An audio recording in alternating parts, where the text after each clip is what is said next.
What is up, everyone? It is Diecastbuffet here again. Guys, we have the 2024 Kyle Larson Cota Race to Win Xfinity Camaro in the studio.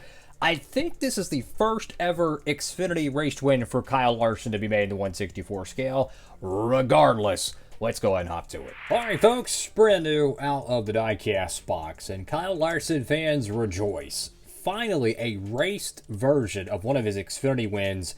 I'm shocked it took him that long to be able to make this diecast. He's won a numerous amount of races in his career. I mean, all the way back to, like, what, 2013, 2014? Heck, he was winning truck races at Rockingham and crazy other places, I imagine, before then. I know he won Rockingham, but I think he won somewhere else. I digress, though. Fantastic, awesome-looking paint scheme here we have in the studio, and we're going to be going over all the detail, all the dirt and grime, and what really makes this diecast a raced version, and perhaps maybe it's a little bit more on the cleaner side, and you could use this as a normal diecast in your stop motion. So the first thing that I see is the what do you call this? Windshield wiper that they ran at Cota for the road course kit. You do have that sun visor underneath the Xfinity banner. And that just adds a lot of detail right there, because you can't see it from this angle, but when you get that light, that looks really cool. A lot of race wear detail. I like how the windshield wiper goes all the way to the top of the Xfinity banner. I noticed this also on the Cam Waters car. I'm going to show it real quick. And it's interesting how we're starting to get windshield wipers printed on the windows for the road course specific paint schemes, even if they're not a raced win. And that's the case with the Cam Waters diecast. So that is really, really cool stuff. Okay, Hendrickcars.com right there on the hood. You have your cowl flap with white there. That is unusual. I don't think I've ever seen a cowl flap on an Xfinity car with, looks like tape or something there. That's interesting. Go to the front of the diecast. Got a little bit of some cosmetic damage, I think this is right here with the 17. I don't know if maybe some of the carbon fiber pieces got ripped off. Maybe it's something to do with the celebration of Victory Lane. Heck, it could be, I don't know, maybe some dirt or something, some painted dirt. I don't know why, because it looks like there's a faint haze of, like, I don't know, like gravel or like white dirt. I don't know. Like if you went through the infield at like Charlotte and it has like the white paint with the Bank of America logo or something, I could imagine some of your, some front panel of the car would look a little bit like that. Regardless, got Sudoku, got a little bit of some beating and banging scars right there.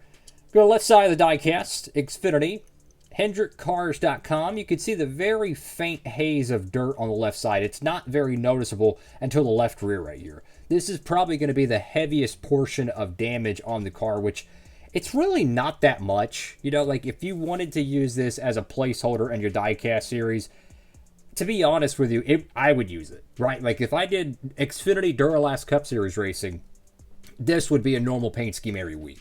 I would probably change the window out. I'd just swap it out with a random, Justin Allgaier or something, some other Camaro. And there you go. Now you have an oval kit car, right? Hendrickcars.com, as we've mentioned. I think the fuel insert is on the correct side, because at Cota, yeah, they're pitting this way. Okay, so yeah, that is correct, because at Watkins Glen, it's, it's flipped. Kind of have to remember that. Some of these road courses they've ran the last few years, they do have alternating directions of pit road. Kyle Larson B post there. American flag, Valvoline, 40th anniversary. NASCAR race car. You got Xfinity, Goodyear. Go to the back end of the car. This is a pretty clean panel. Hendrickcars.com, number 17. A little bit of a red dot there, which I think is actually the tow hook. I could be mistaken on that. I think it's actually the tow hook. If you get stuck in the sand pit, they can just, pull you out. Of course, pick this one up for our good friends over there at Circle B Diecast. You kids too, make sure you use promo code Diecastbuffet.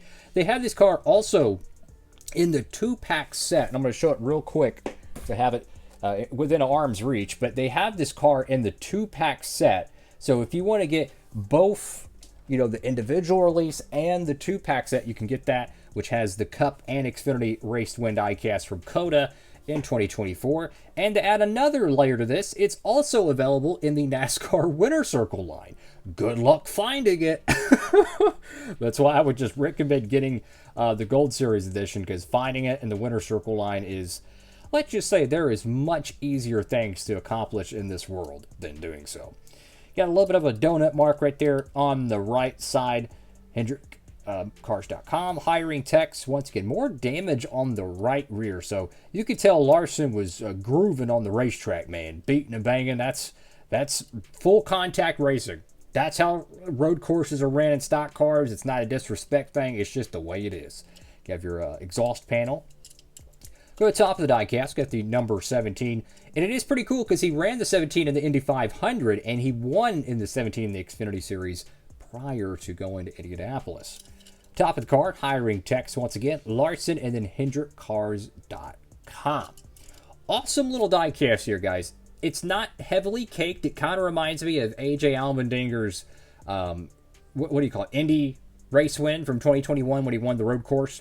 Kind of reminds me of that. There's enough raceware to distinguish it is a raced version diecast. But if you were to use this in a diecast stop motion or something, you could still do so. And to add another layer to this, Chase Elliott's Charlotte win is getting made. I believe that one has the whole right side messed up. So you probably couldn't use that one unless you want to role play like the car hit the wall or something. I expect the 2025, I think this is the driver for it, Connor Day. I think they're offering his 164 scale car in for when driving number 17. They're offering that in the 164 scale. I think that one's getting made. The reason why I say this is on the post I seen, they were advertising a hat for him, I think, a Hendrickcars.com hat, and it said the 164 diecast available as well. I don't think they would be selling and promoting the hat if they weren't willing to sell, or they're going to, you know, make enough pre-orders or buy enough of the run to get the 164 made. So I'm anticipating that one getting made. If that's the case, that would be a true clean 17 car you could use for your collection or whatnot. And then you could maybe even modify it if you wanted to, and to make it some of the other raced wins or whatever that, you know, the 17 car has had. I think all the drivers, maybe outside of Bowman, has driven it. I could be mistaken. Anyways, thank y'all for watching the video. Make sure to like, comment, and subscribe. I greatly appreciate it. That is all for now, fellas. I'm going to show actually just a couple more diecasts, and we're going to skedaddle here.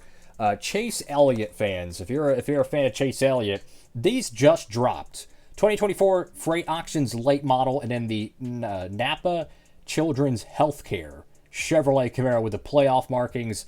Two very cool diecast they just dropped. Brand new truck diecast that just dropped. The Thad Moffitt Darlington throwback. You can tap in, pick up that diecast as well. So plenty of great pieces to choose from. NASCAR is back early in the 2025 season as we're filming this video. And that is all for today. Have a blessed one. Diecastbuffet signing off.